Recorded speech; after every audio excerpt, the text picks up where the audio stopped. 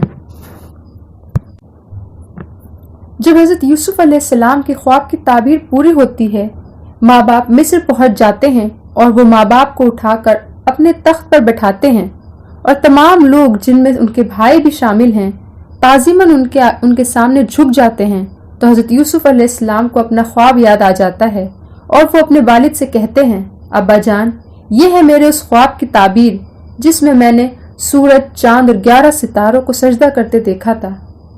حضرت یوسف علیہ السلام کا قصہ یہ ہے کہ ایک دن انہوں نے اپنے والد سے کہا تھا کہ ابا جان، میں نے خواب میں 11 ستارے اور چاند سورج مجھے سجدے کرتے دیکھے ہیں۔ باپ نے کہا، بیٹا یہ خواب بھائیوں کو نہ بتانا ورنہ وہ تیرے خلاف سازش کریں گے۔ تم خدا کے منتخب بندے ہو اور خدا تمہیں خواب کی تعبیر بتائے گا اور تمہیں مرتبہ نبوت سے سرفراز فرمائے گا۔ یوسف علیہ السلام کے بھائیوں نے آپس میں کہا کہ یوسف علیہ السلام اور اس کے بھائی کو ابا جان بہت چاہتے ہیں، کیوں نہ یوسف علیہ السلام کو ختم کر کے یا ویرانے میں چھوڑ کر ہم سب محبوب بن جائیں۔ ایک نے کہا، ختم کرنے کی بجائے اندھے کنویں میں ڈال دیں تو مسافر اٹھا لے جائیں گے۔ اس رائے پر سب متفق ہوئے اور ابا جان سے جنگل میں جانے کے لیے اجازت مانگی۔ باپ نے کہا، مجھے ڈر ہے کہ اسے بھیڑیا نہ کھا جائے اور تم کھیل میں لگے رہو۔ بھائیوں نے کہا، ہم کئی لوگ ہیں، ایسا نہ ہوگا۔ چنانچہ یوسف علیہ السلام کو جنگل لے گئے اور کنویں میں ڈال دیا۔ قمیص پر جھوٹا خون لگا کر باپ کو بتا دیا کہ یوسف علیہ السلام کو بھیڑیا کھا گیا۔ ادھر قافلہ آیا اور یوسف علیہ السلام کو کنویں سے نکال کر بازار مصر میں بیچ دیا۔ عزیز مصر نے یوسف علیہ السلام کو گھر لے جا کر اپنی بیوی سے کہا، اس کا خیال رکھنا، ہم اسے پال لیں گے۔ جب یوسف علیہ السلام جوان ہوئے تو خاتون ان پر ڈورے ڈالنے لگی۔ انہوں نے اللہ کی پناہ چاہی اور دروازے کی طرف بھاگنے لگے۔